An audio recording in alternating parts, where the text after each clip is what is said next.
before the world knew his name. Before the inventions, the fame, the electric light that forever changed humanity.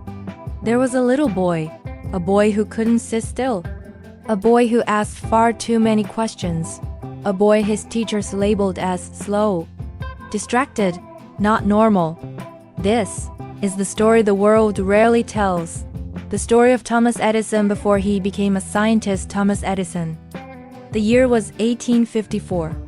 In a small one-room schoolhouse in Port Huron, Michigan, 7-year-old Al, he stepped into the classroom of a stern teacher named Mr. Anger. The teacher, with his two peculiar mustaches, had a teaching style as dry as dust. He would drone on, 1 + 1 = 2, repeating the simple fact over and over, as if trying to hammer it into the minds of his young pupils through sheer repetition. For little Al, however, this rigid environment was stifling. His mind couldn't be contained by simple arithmetic. It was a whirlwind of curiosity, constantly venturing into uncharted territories. While Mr. Anger lectured, Al would be lost in his own world of thought, pondering questions that no one else dared to ask. He had read that rubbing animal fur could generate static electricity. This led him to a fascinating, if slightly bizarre, idea. If you connected an electric wire to a cat and then rubbed its fur vigorously, would it generate a continuous current? Could a cat become a living generator? Mr. Anger grew increasingly frustrated with this daydreaming student who never seemed to pay attention. He saw Al's imaginative questions not as a sign of a curious mind, but as a disruption. The dislike was mutual. Al found no inspiration in Mr. Anger's monotonous lessons. After a mere 3 months, Al's academic performance was predictably dismal. He was ranked dead last in his class. Fed up, Mr. Anger summoned him. "Invite your mother to school tomorrow," he commanded. The following day, Al's mother, the compassionate and intelligent Mrs. Nancy Edison, arrived at the school. Mr. Anger didn't mince his words. "Dear Mrs. Edison," he began, his tone severe, "your son is incapable of keeping up with his classmates. He disrupts the lessons by asking the most bizarre questions. I'm afraid he is a very problematic child." Mrs. Edison was taken aback. "This child is a smart boy," she started, her voice filled with a mother's conviction. "Smart?" Mr. Anger scoffed. "No, madam. Have you ever seen a smart child rank at the very bottom of the class?" "At the bottom," Mrs. Edison repeated, a flicker of doubt in her eyes. "Could it be a coincidence? I am a teacher myself, Mr. Anger. I know that a child's intelligence isn't always reflected in their scores. I had hoped you would take the time to understand his personality and find appropriate ways to help him. I believe he can improve." Mr. Anger was unmoved. "Madam, may I ask you, what exactly is your son's personality? In my class, he refuses to pay attention to the lecture. He either sits in stubborn silence or asks nonsensical questions. What kind of personality is that? Can you be more specific?" Mrs. Edison pressed, her patience wearing thin.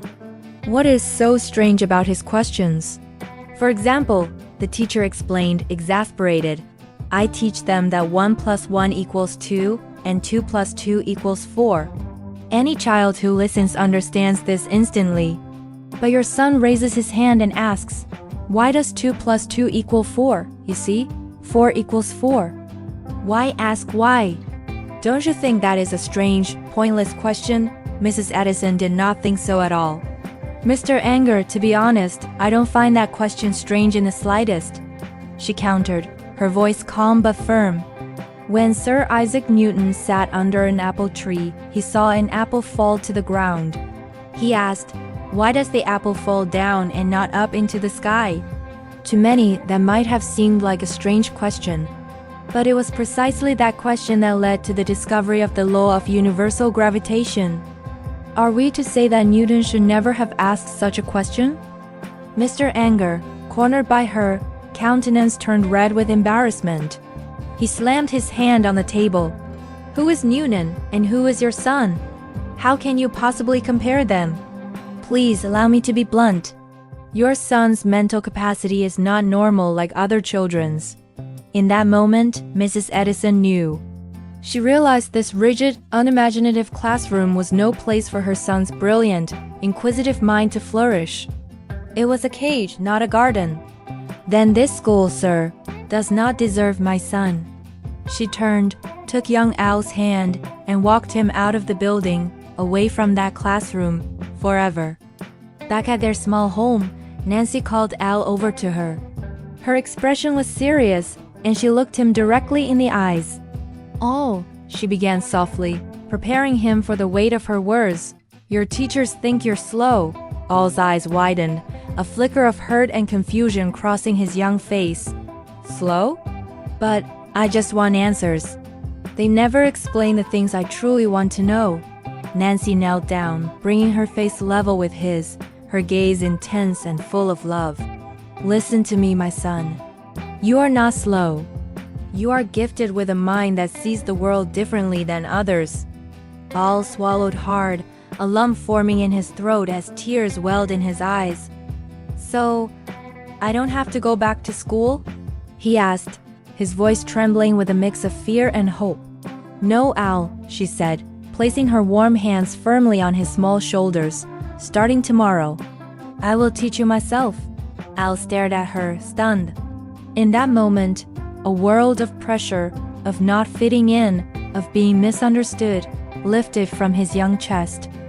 Nancy continued, her voice imbued with a powerful conviction. "I want you to promise me one thing. One day, you will become someone great. Someone the world remembers." Al wiped the tears from his cheeks with the back of his hand and nodded, a new determination shining in his eyes. "I will, Mother. I'll become a great man. I promise."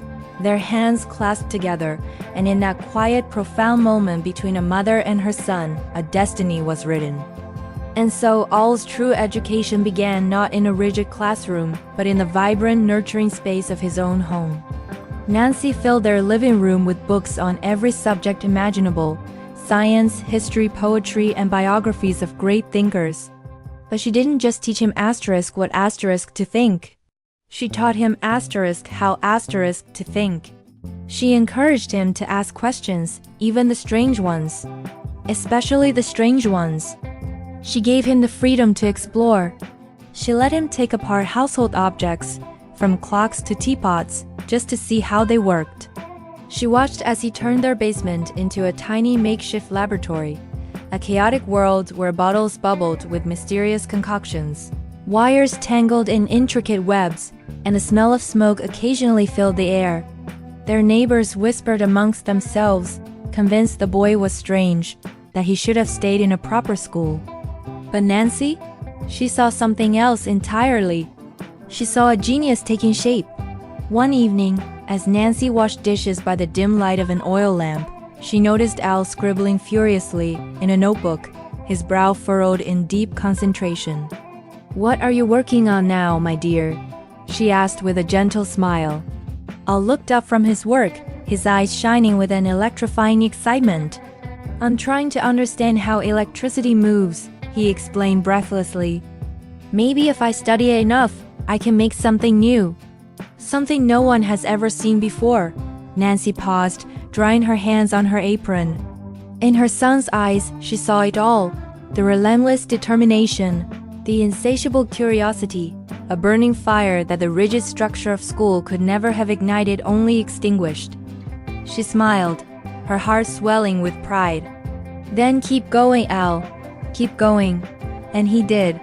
For years he kept going, failing, experimenting, breaking things, and eventually creating things. Until one day, the entire world would thank him for it. Thomas Alva Edison would grow up to hold over 1,000 patents in his name. He would completely reshape modern life with inventions that seemed like magic: the incandescent light bulb, the phonograph, the motion picture camera, and dozens more that changed the course of human history. But none of it, absolutely none of it, would have happened if a teacher's harsh, careless words had been accepted as the final truth. It happened because of a mother who refused to let the world define her child. A mother who looked at a boy labeled slow and declared, "My son is not slow. My son is meant for greatness. And it happened because of a little boy who promised he would prove her right. Sometimes, the world is too quick to label a child, too careless, too dismissive of what it doesn't understand. But every child carries a unique spark within them. A spark just waiting for someone, one person to believe in it. Thomas Edison's story is not just a story about genius. It is a story about love, about faith, and about the profound, world-changing power of one person who chooses to look at another and say, simply, I believe in you. Thank you for joining us on this journey. If this story resonated with you, please like, share, and subscribe for more content that aims to connect and inspire.